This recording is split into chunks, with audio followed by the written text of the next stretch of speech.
If you loved me, you'd just disappear. That's what my daughter said on her 45th birthday. So I did, but not the way she meant it. 8 weeks later, a judge would bang a gavel. 9 months later, I'd live where sunsets are free. But first, the ledger, every receipt of a mother's love, and the day I stopped paying for my own disappearance. I balanced the cake on my palms and pressed the doorbell with my elbow so I wouldn't smudge the frosting. Triple chocolate with strawberries, the way she loved it when she was 12, and her braces made everything sound like a whistle. The porch smelled like cut grass and a neighbor's grill. Inside the house, I heard a dog bark twice and the sharp tap of someone walking fast on hardwood. When the door opened, my daughter stared at me the way people look at a package they didn't order. "Oh," she said, "it's you." "It's me," I answered, and I made my mouth smile so she wouldn't have to work at it. "Happy birthday, honey." Her name is Madison. She turned 45 that day. The last time I held her like a child was 20 years ago, after her divorce, when she shook like a wind chime and I thought I could still shield my grown daughter with my own body. "I brought your favorite," I said. The cake was heavy. My wrists aren't what they used to be. She stepped aside without touching me or the cake. The foyer smelled like lemon cleaner and a candle labeled something like white linen. The dog nosed my calf and wagged once, then decided I wasn't interesting. In the living room, balloons hovered near the ceiling, like polite guests trying to take up less space. My son-in-law, Carson, called out that he'd be right there, and I pretended to admire the photos on the mantel. The twins, Harper and Jude, smiled with missing teeth in a school portrait. Madison and Carson stood in front of a sign that said, "Home Sweet Home," holding keys and grinning like they'd built the house with their own hands. The frame sat a little crooked. I wanted to fix it, but didn't. "Mom," Madison said, "can we not do the whole—" She made a little circle in the air with her finger. "Clingy thing today?" "I won't stay," I said quickly. "Just wanted to drop this off and see your face." Her eyes flicked to the cake, which was sweating under its plastic dome. "You didn't have to spend money." "It's a birthday," I said. "That's what money is for." She crossed her arms, a look she learned at 15 and never retired. "If you loved me," she said evenly, like she was reciting a line she'd practiced, "you'd just disappear." I felt the words land, not like a slap. Heavier, like a box of old books you forget is full until it pulls your shoulders down. "Disappear?" I repeated. "From my life," she said, quieter, like it would be more polite if I didn't make her say all the words. "Completely." I am 73 years old. My name is Eleanor Whitaker, though most people call me Nora. I spent 40 years in an ICU where beep meant something, and silence could mean something worse. I have watched strangers die with their fingers in mine because they had no one else to hold them. I have helped new nurses learn how to put their hands on a person without flinching. I have stayed past shift change when a family needed me to translate the language of monitors into human speech. I am good at hard things. But my daughter asking me to disappear was a kind of hard I had never trained for. Carson came in, wiping his hands on a towel. "Happy birthday to the birthday girl," he said, then noticed my face and slowed. "Hey, Eleanor." I lifted the cake a little. "Where do you want this?" "Counter?" he offered, already walking to the kitchen. Madison didn't move. I followed him. He cleared a space near the fruit bowl, and I set the cake down and wished briefly that I'd brought candles. I had them in my purse, actually, because I always do. Parents who do not have candles in their bags should not be trusted, and I never lost that habit. I kept my hand on the cake dome, then let it go. "Looks great," Carson said, and he sounded like he meant it, because he is a man who tries to sound like he means things even when he's tired. He touched the top of the dome and said, "I'll put this in the fridge." "It's fine on the counter," I said, because the fridge dries cakes out if you're not careful, and I am old and have opinions about baked goods. Madison stood in the doorway and didn't look at the cake or at me. "I have a call at 2, she said. "So if you could—" "I'm leaving," I said. She nodded like I had finally said something reasonable. I touched the dog's head just once, because animals have always been easier for me than people.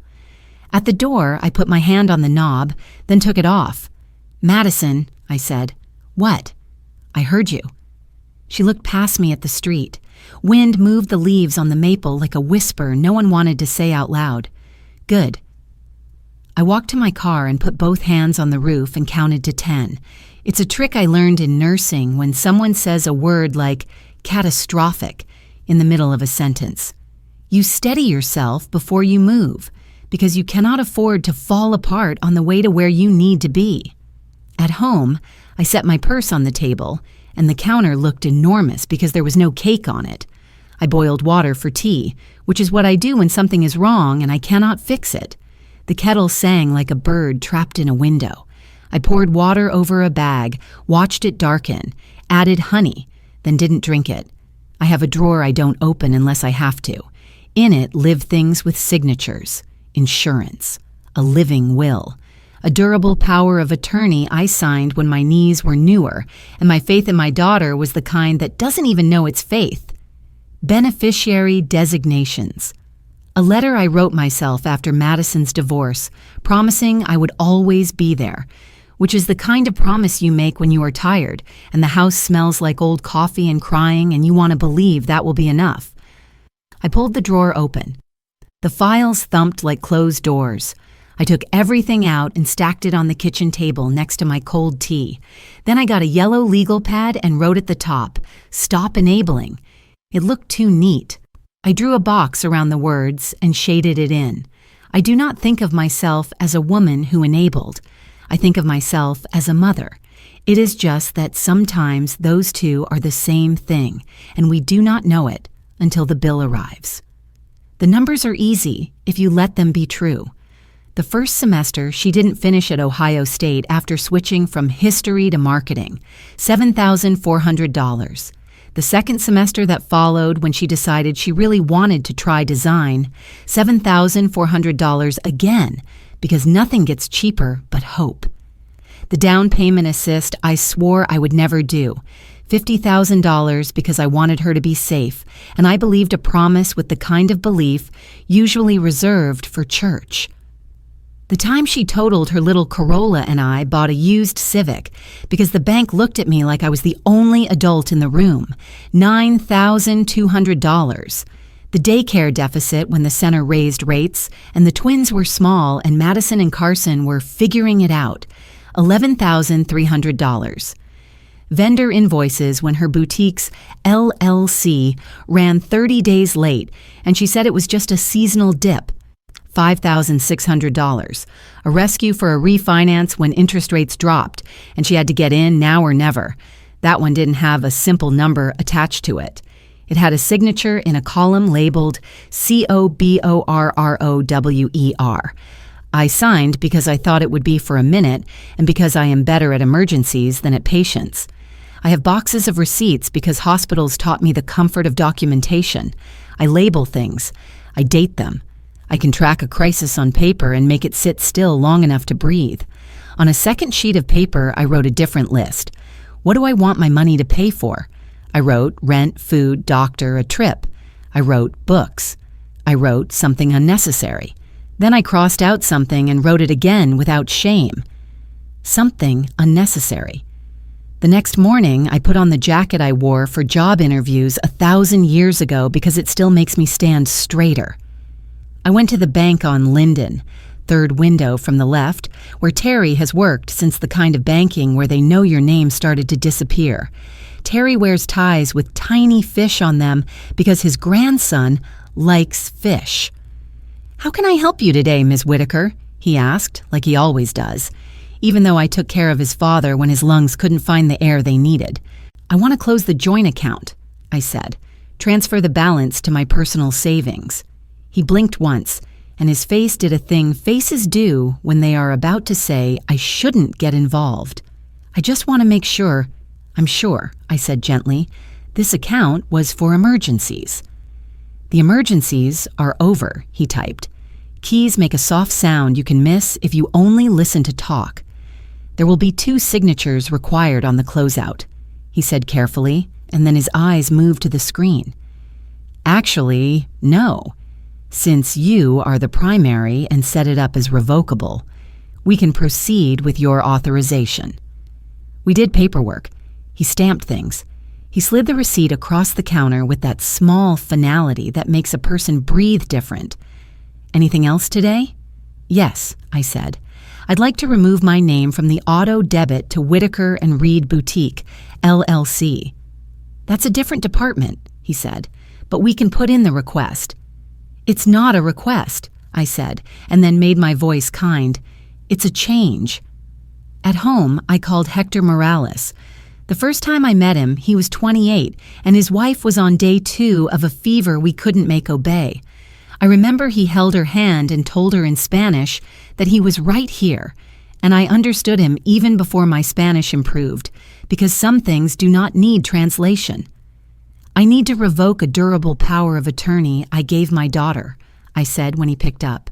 Come in, he said, bring everything. His office smelled like old paper and lemon oil and coffee someone made themselves. He had a little cardboard sign near the pens that said, "We can do hard things carefully." I sat where the chair squeaked and put my file stack on his desk like I was handing over organ donation forms. I want to change my will, I said. Beneficiaries, life insurance, bank pay on death. If there is a place my daughter's name appears as a thing that guarantees her future, I want to remove it. My grandchildren will get something at 25. The rest will go to people who keep older women safe. He did not say, "Are you sure?" He did not say, "But family." He said, "Tell me what happened." I told him the sentence. He put his pen down and let it sit there. We filled out forms. He read me sections out loud so I couldn't lie to myself about what I was doing. We called the insurance company, and I sat on hold through 3 choruses of a song about how important my call was. We faxed things, which felt like traveling back in time. We made copies, and then copies of copies, because I am a woman who knows how hard it is to get a chart when you need one. When we finished, my hands smelled like toner and the relief you get when you decide something has ended. "You'll get pushback," Hector said, not as a warning, just as a weather report. "There may be an attempt to challenge your capacity." I scheduled a cognitive evaluation for next Tuesday. I said, "I want a baseline." He looked surprised the way men sometimes do when an older woman shows up with her homework done. "Good," he said, and then he smiled like the sun in a window that has been closed too long. "Very good." That night, Odessa knocked. She lives 2 doors down. She is 69 and walks like she knows exactly where she is going, which is how we became friends. We met on a day when the mailman shoved a package into the wrong box, and she rapped on my door with a sweater in her hands and said, "This is not my taste, and therefore I know it must be yours. I made tea," and gave her the chair that doesn't wobble. She listened to me the way good nurses do, with her chin held up so the person talking can see they are heard. She said to disappear, I told Odessa, "So I'm going to." Odessa raised her eyebrows. "We talking metaphoric or geographic, Nora?" "Both," I said. "I'm moving." "Where?" "Santa Fe," she grinned. "That sky? That dirt? You're going to be fine. When do you need me, and what do I pretend not to know?" "Maybe Wednesday," I said. "If you don't hear from me, use the keys." "I'll leave you an envelope for Madison. Not a goodbye. A ledger." Odessa's smile softened. "I love a ledger," she said. "Nothing like math to cut through a tantrum."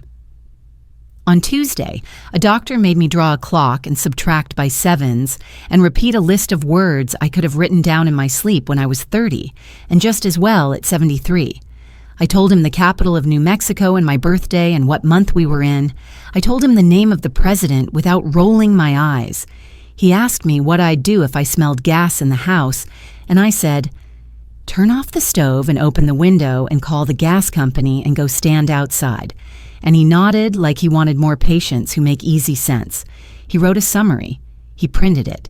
He put it in an envelope because he is a man who respects paper and women who carry it. Madison called Wednesday morning.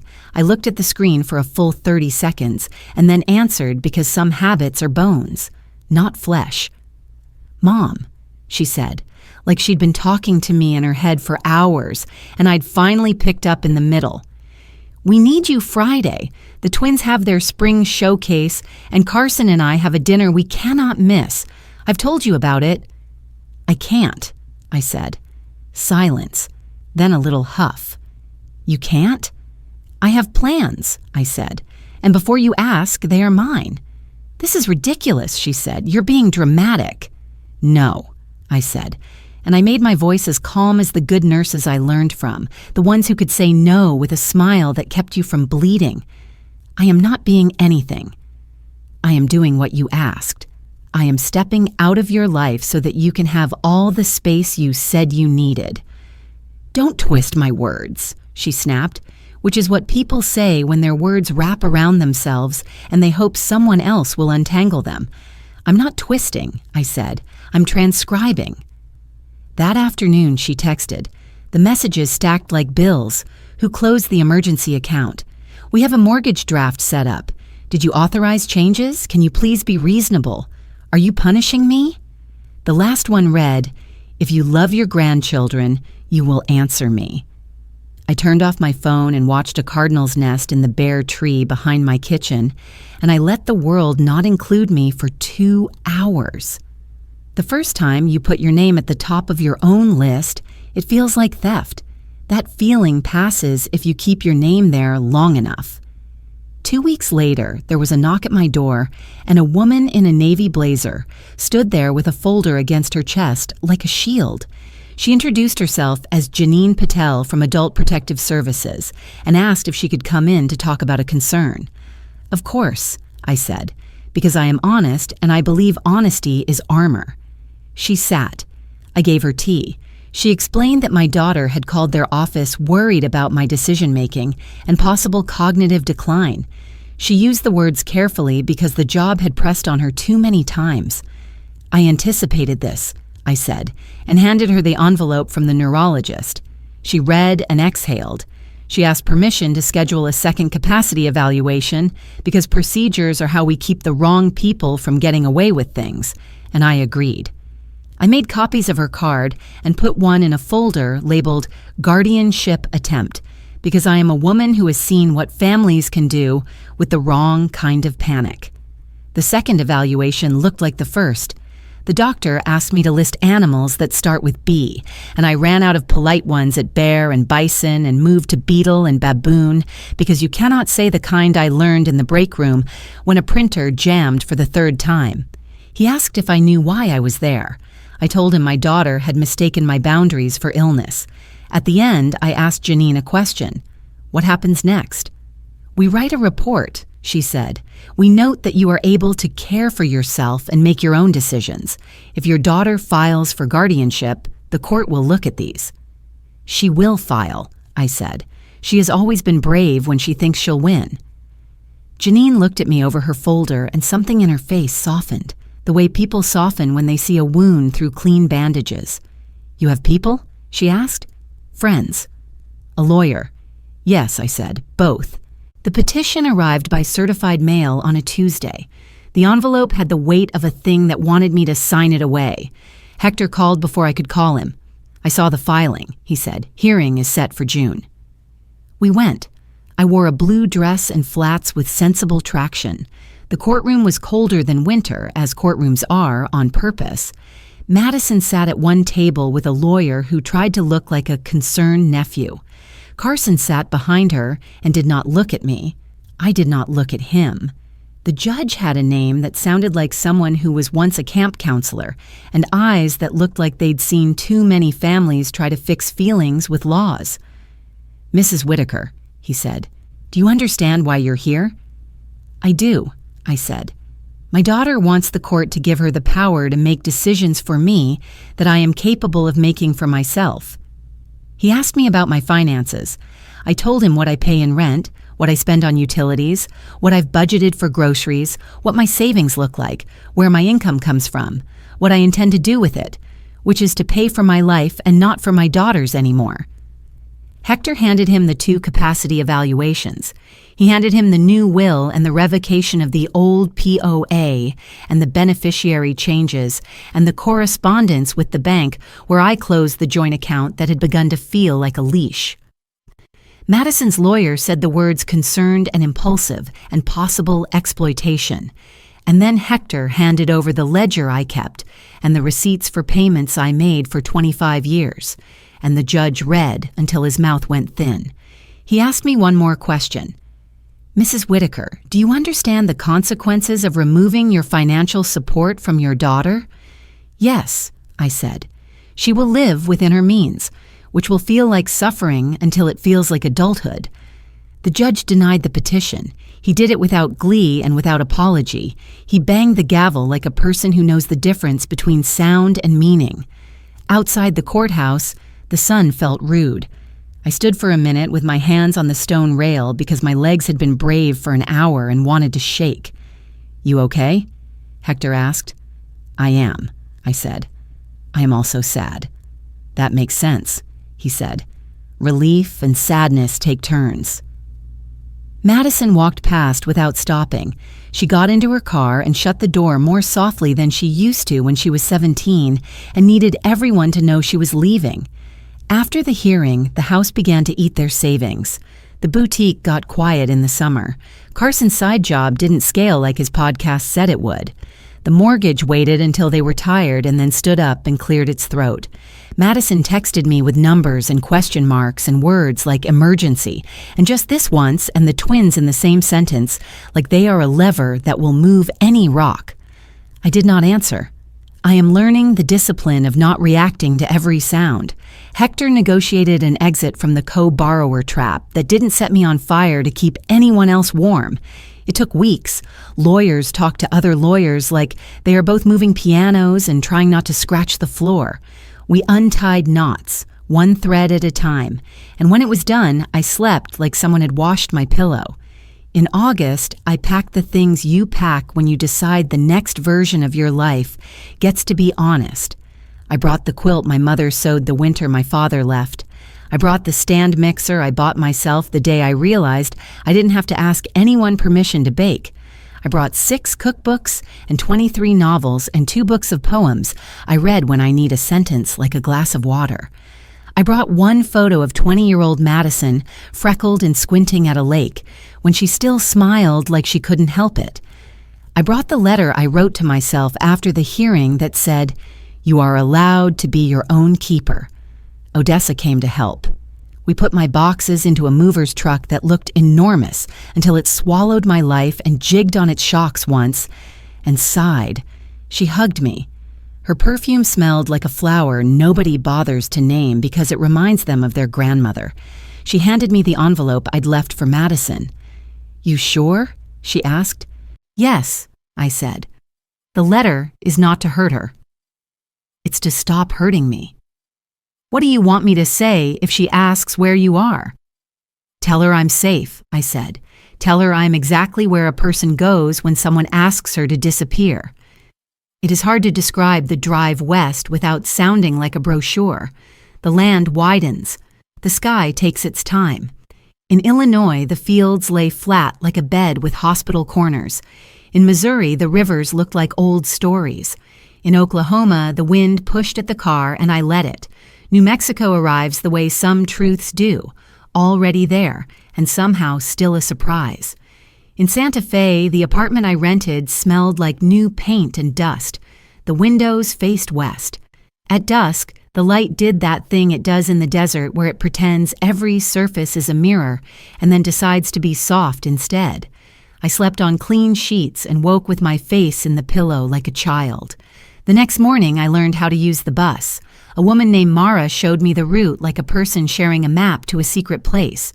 I found the grocery store and learned which aisle carried the tea I like and where to stand, so the morning light makes the oranges look like someone plugged them in. I found a secondhand shop with a shelf of paperbacks that smell like other houses, and a clerk who nodded at me with the kind of nod that says, "If you come back 3 times, I will remember the name of your granddaughter if you want me to." I found a small bench on a path near an arroyo where old men play chess and agree to lose slowly. I bought a calendar and wrote in it with a pen I like, because paper matters.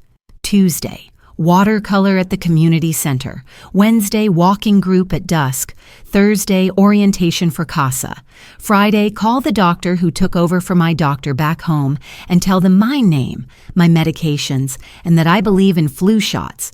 At the CASA orientation, they gave us a binder and asked us to look at a picture of a child and write how we would describe them without using the words cute or sweet or good.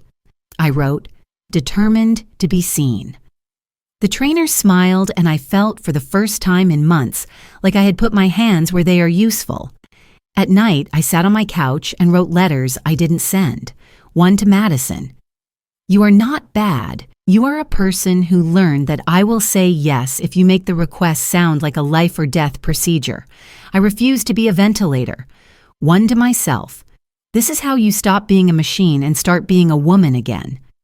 Madison texted twice in September. The first, you win. The second, are you happy? I let the messages sit there until they scrolled off the edge of the screen and into a place I don't know how to get to and don't need to. Odessa called. She came by, she said. She cried for an hour and demanded to know where you were, and then she tried to be sweet like I didn't have eyes. I told her you were safe. I told her I'm not a forwarding service. Thank you, I said. Do you need anything? Odessa asked. Pans, curtains, a person to tell you to buy shoes you don't need. I'm going to buy something unnecessary every month, I said. That's a rule now. What did you start with? A scarf, I said. Silk, blue and orange. It felt like holding a piece of the sky and not apologizing. You're going to be okay, she said. In October, a letter arrived with no return address. Inside were 2 sheets of paper, one with writing that slanted left and one with writing that slanted right. Grandma Nora, they wrote. Dad told us you're okay. Mom says you're on a trip. We drew you a picture of the sunset. We hope you can see it where you are. We love you. Love, Harper and Jude.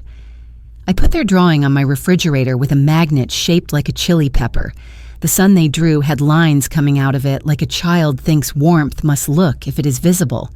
I cried in the kitchen where nobody could see me. I wrote back and said, when you are older and if you still want to, you can come visit me. Until then, take care of each other. Words are like matches. Light them carefully. The boutique folded in November.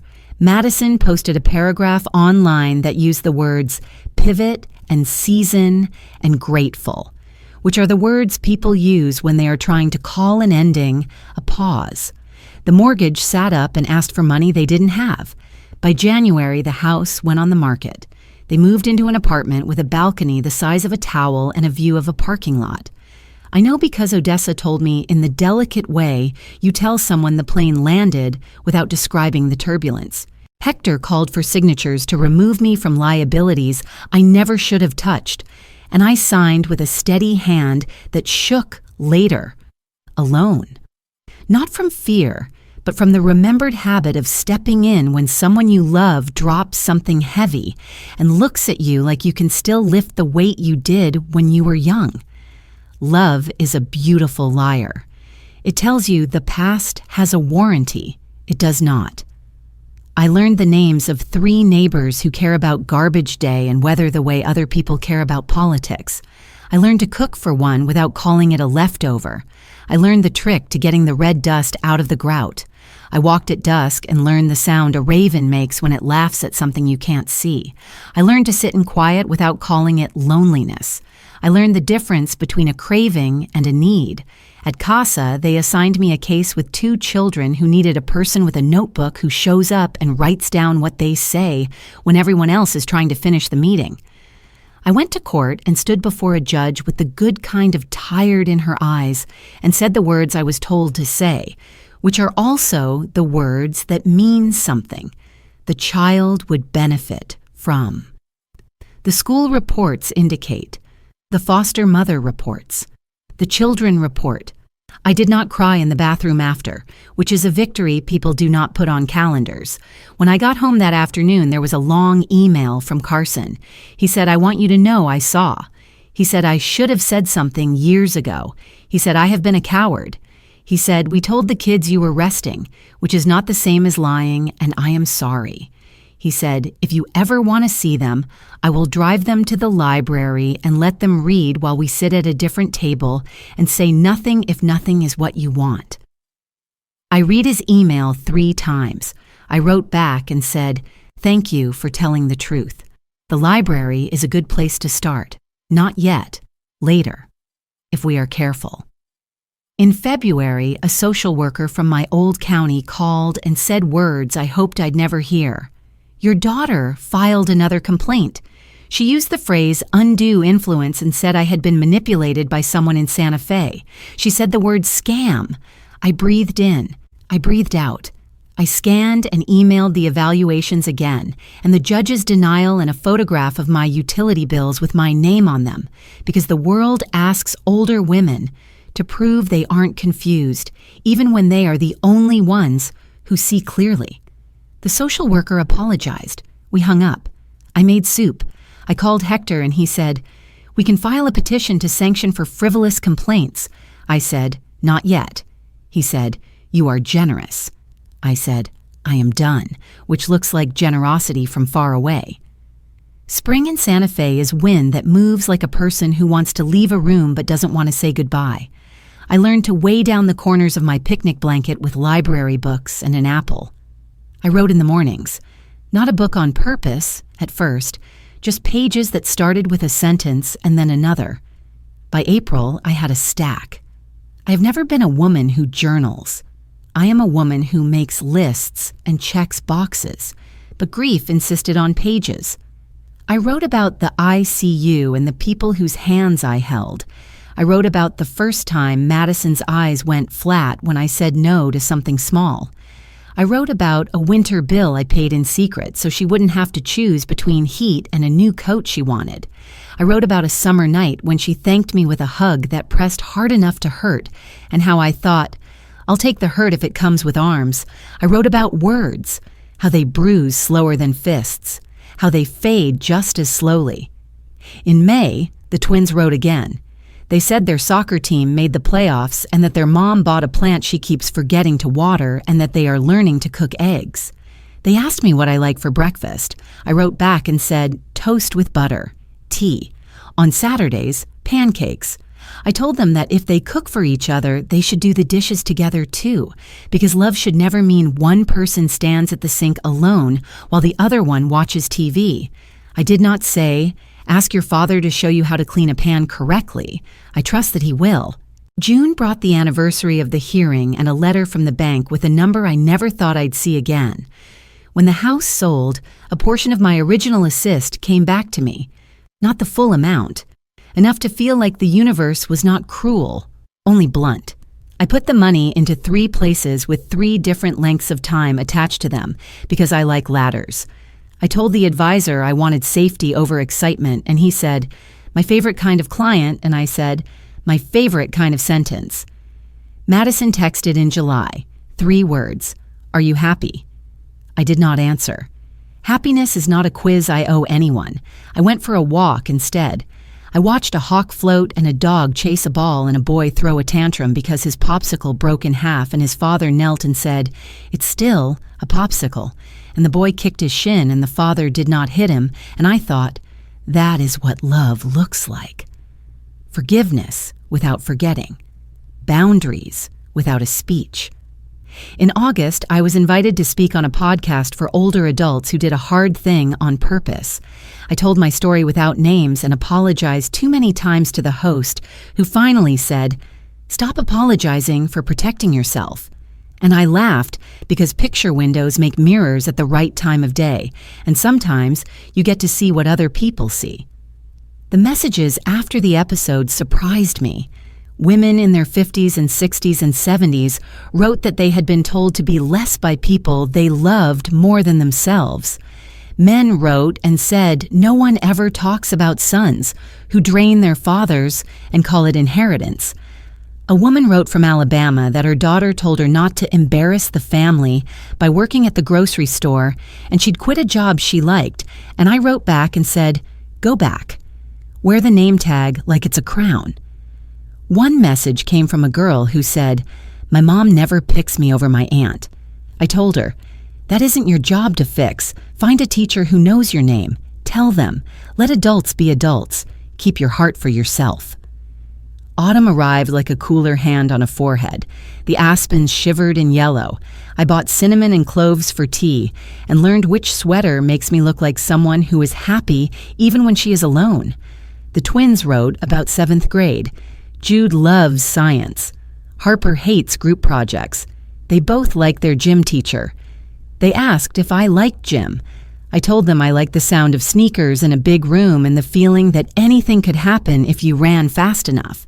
In November, Carson wrote again. He said the kids asked if you would send a picture of where you live. I stood on my balcony and took a photo of the sky. It looked like a painting done by a child who used the wrong brush for the edges and didn't care. I emailed it and said, "This is what I see when I'm washing dishes." He wrote back and said, "They said you live in the sunset." I said, "I live in an apartment that faces west. Sunset is included at no extra charge." By winter, I had a ritual. In the morning, I light a candle that smells like fig and write for an hour. Then I walk. Then I read. Then I do the thing my calendar tells me to do. Tuesdays still belong to watercolor. I paint things that look like objects if you squint. My teacher, a woman who explains color like she is telling a secret, told me I use too much water. "It's okay," she said. "Beginners think more water makes the paint easier to control. It doesn't. It makes the color run away from you." "I'm learning that," I said. In January, I bumped into a woman from my building who always smelled like laundry and clean hair. She asked me what brought me to New Mexico. I told her the short version. She sucked in her breath. "You came all the way out here because your daughter told you to disappear." "I came all the way out here because I told myself to appear," I said. She stared at me for a second like she'd heard a riddle and then nodded slowly. "You're braver than me." "Maybe I'm just older," I said. "Age is practice." By March, the book I wasn't writing had a title I didn't say out loud. I called it The Ledger of Love. That sounded too sentimental and too sharp at the same time, which meant it might be right. I wrote about the day I stopped being the emergency fund for someone who called me an emergency. I wrote about the difference between generosity and rescue. I wrote about the way the body keeps score when the mind pretends it can't read.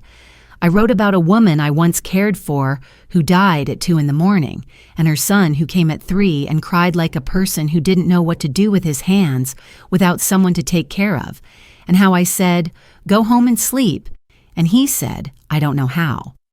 I wrote to learn how myself. In April, the twins asked if they could send me a school photo. Their mother does not like that I write, they said. But Dad says we can decide who we are when we grow up, and for now we can send you pictures of our faces. I wrote back and said, "Your faces are exactly the faces I would want to see on a day when someone is unkind. Thank you." I did not tell them their mother is unkind. Children know without being told. In May, a letter arrived from a lawyer I did not know. He represented Madison and wrote that his client continued to be concerned about my capacity and financial decisions and believed I was being exploited by parties unknown in New Mexico. Hector drafted a reply that included the phrase "cease and desist" and the words "harassment" and "report to the court," and I read it and said, "Okay." He sent it. We did not hear back. Silence is sometimes a victory. Sometimes it is just quiet. I took both. Odessa came to visit in June. She stepped into my apartment and laughed. "You did it," she said. "I did." "You look younger." "I sleep," I said. "It helps." We sat on the balcony and watched the sky do its nightly performance, a thing that costs nothing and should be charged for. Odessa told me about the neighbor who plays her television too loud and the pothole they finally fixed and the way the mailman still shoves packages where they don't belong. She told me Madison asked about me at the grocery store and Odessa told her I was fine. Odessa does not waste words on people who didn't earn them. "What will you do next?" she asked. "Keep going," I said. "Keep not going back." In August, I stood in a courtroom while a teenage boy in a too big suit told a judge he wanted to live with his aunt. The judge asked him why. He said, "She listens." The judge looked at me and I nodded because truth does not need a speech. After the hearing, the boy's aunt hugged me and smelled like onions and powder, and I wanted to cry and didn't. That night, I bought myself a small cake, lemon. I put a candle in it and lit it and ate a slice and thought about the cake I left on Madison's counter the day she asked me to disappear. I wondered if they ate it or if it sat there until the frosting got that sad crust sugar makes when it is ignored. Madison texted me in September. It said, "We lost the house." Then, 2 minutes later, "Why do you hate me?" I put my phone face down and watched the light on the floor move across the rug. 30 minutes later, I picked it up and wrote, "I do not hate you. I love me. I did not send it. Not every draft deserves the world." Carson emailed me in October with a photo of the twins on Halloween, dressed as characters I didn't recognize. The world has moved on in small ways that do not hurt and in big ways that do. He wrote, "They ask about you. They want to know if you like scary movies." I wrote back and said, "I like suspense when the ending is just. They'll understand later."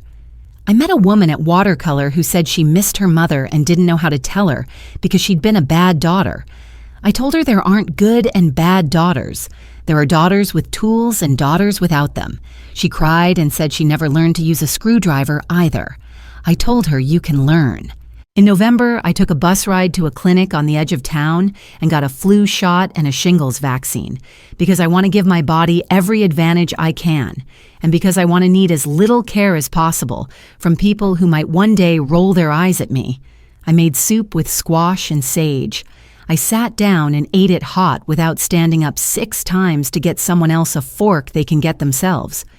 Thanksgiving came, and I did not go anywhere. I set the table for one and put a sprig of something green in a glass.